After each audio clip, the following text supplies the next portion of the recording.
Let's talk real quick. The recent case that happened last week is the FSU case, right? And it raised deeper questions about coping and mental health, right?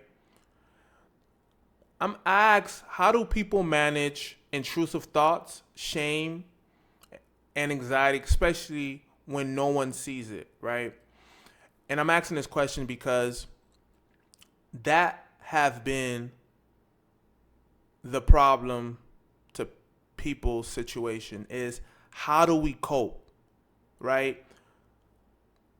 Is it drugs? Is it addiction? Is it gambling? Or even darker urges? We don't have to discuss that, but we know.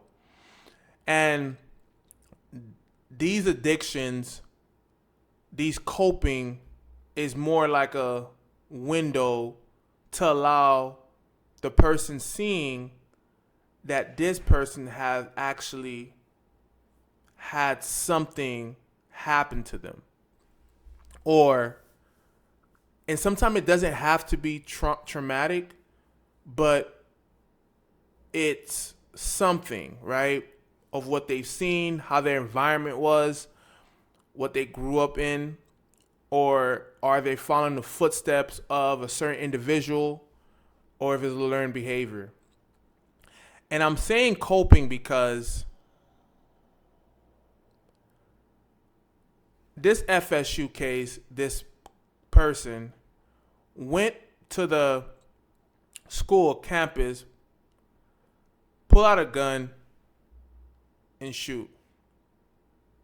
And he has parents that's in the law enforcement. He goes to a very prestige school. It's hard for people to get into this school. And he does something like this.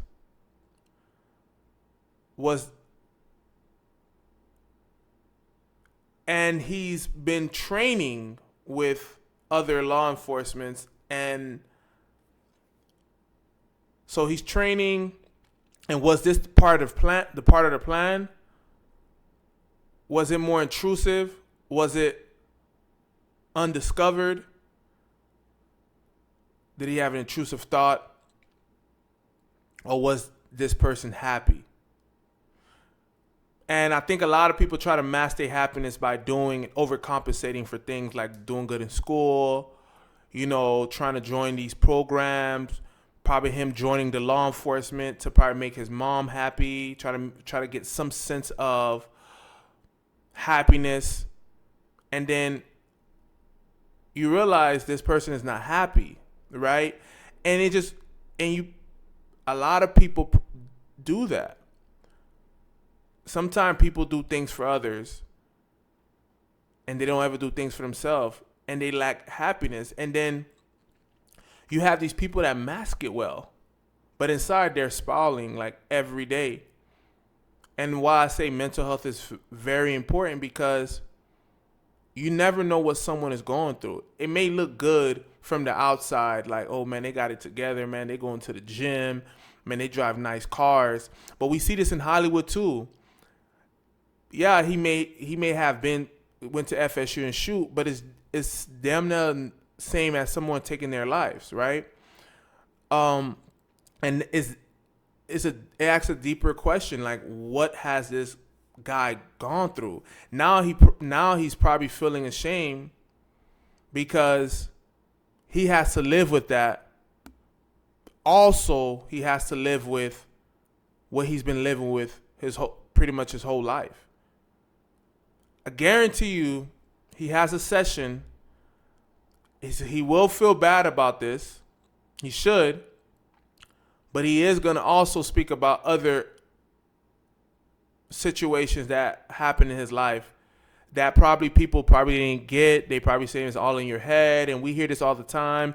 Man, you're tripping. Don't worry about it. You're thinking too much into it. And these moments, those are very important moments for the individual. If an individual comes to you and they're saying they're going through something, don't take that away from them. Acknowledge their feelings, because their feelings is very important. How someone feels is how someone feels. It's not how you feel and what you perceive, it's how they feel. Sometimes it's good to give people advice, man, I think you're tripping, but it's also good to acknowledge why are you feeling like this? Because if you acknowledge it, then they can actually open up to you and speak to you about what's going on. Oh man, I've been anxious. Man, I've been feeling down. I've been feeling depressed, man. Because the more and more they talk to you and they open up, the more and more they're going to start to let you in about a lot of issues that they've probably been struggling. You know why I ask these questions? You know why I've been feeling anxiety? I remember it's a moment in my life when I was young. And those moments are very important because you want to know these things because you're able to help these people. Because if you don't, these people could jump off the roof. These people can go shoot a school. These same individuals can do these things. I'm not saying to have any sympathy for this individual, but what I'm saying is that people go through this. He just went another route, but there's people that do drugs. There's some people that, they're in the street. There's some people that's gambling, also is it attention seeking, do they, exhibit these attention-seeking behaviors? Are they trying to get attention? Have they not had attention when they're young? Yeah, they can live in a nice house. They can go to a great college, but do their parents acknowledge them a lot? Do their parents talk to them? Do their parents understand them? Do their parents, sympathize with them? These are questions. I'm not saying it's the parent fault either. It's just you kind of want to, understanding someone is like being in a relationship, being married. You never fully going to understand an individual. You got to keep asking questions because people change mentally. Different eras, different age, you change. Anxiety and depression distort reality, and the fear of judgment keeps people from speaking up. We see that so much in society now where men, we don't like to talk about our mental health because we don't want people to judge us or say we have issues or we weak. People don't want to be like, oh, you have problems. Like anxiety is a real thing. Depression is a real thing. Anxiety, you're constantly worried about what ifs. You have intrusive thoughts that to someone it might be is nothing, but to someone else it might be like, man, why these thoughts come to my mind and you have no control. The lack of control is what makes people feel anxious, fear, and then you're depressed because you don't like the way you feel. You don't like the thoughts you have. You don't like to feel suicidal. And when you talk to people about them, you don't want people to look at you or judge you or make you feel like you're crazy. Back then, people used to have to go to like asylums and they had to do shock therapy. Like, it really, to people from the outside looking in, they probably don't want to go through that. And, when they hear depression, they don't want to go through that and get all these medication and feel like zombies and stuff like that. Like, this is very serious. Do we need to treat before we judge, or are we too quick to label without listening? I think, honestly, we do need to treat. I think treating is more so is also listening. And I think that when we're listening to individuals speak, I don't think that we don't, as a prescriber, I don't need to give a patient medication if I understand. I think if I'm able to understand, I'm able to treat the individual effectively. A client comes to me and he's depressed. I'm not going to say, hey, man, we're going to give you some Lexapro. Look, no, I'm going to actually listen. Why are you depressed? When has it started? How long has it been? Has it been for a year? When did you notice it? Oh, man, I noticed it when I was a child. Okay, what happened when you was a child? Sometimes individuals repress their memories. Sometimes individuals don't want to talk about it. Sometimes individuals say, like, something traumatic happened, and then that's when I started being depressed. And then I could be like, okay, have you been seeking therapy? Have you been talking about it? And sometimes individuals don't talk about it. It's when it becomes an impairment in their life is when they talk about it. When family members notice, or friends, or work, or it's messing up, that's when they notice it. But if you listen to them and you have them speak like as if they're your friend, they probably will let you know a lot of stuff, and you're able to say, man, I think you should do this. And that's when you can give advice. You can use some approaches. Then you could think about medication and see if they're open to it. And sometimes they will be open, but I think, to me, I believe 60% of the time, therapy alone can help someone because it helps an individual be more aware of what they're going through. I think a lot of individuals are unaware of what they go through, is why they're unable to treat themselves. It's like if a person is eating food all the time and he's like 335 pounds and he's just eating, he may have some like, yeah, I'm big, but it's when he becomes aware, he starts to talk, he starts to change the way he talk. Like, hey man, in the future, I'm gonna start working out.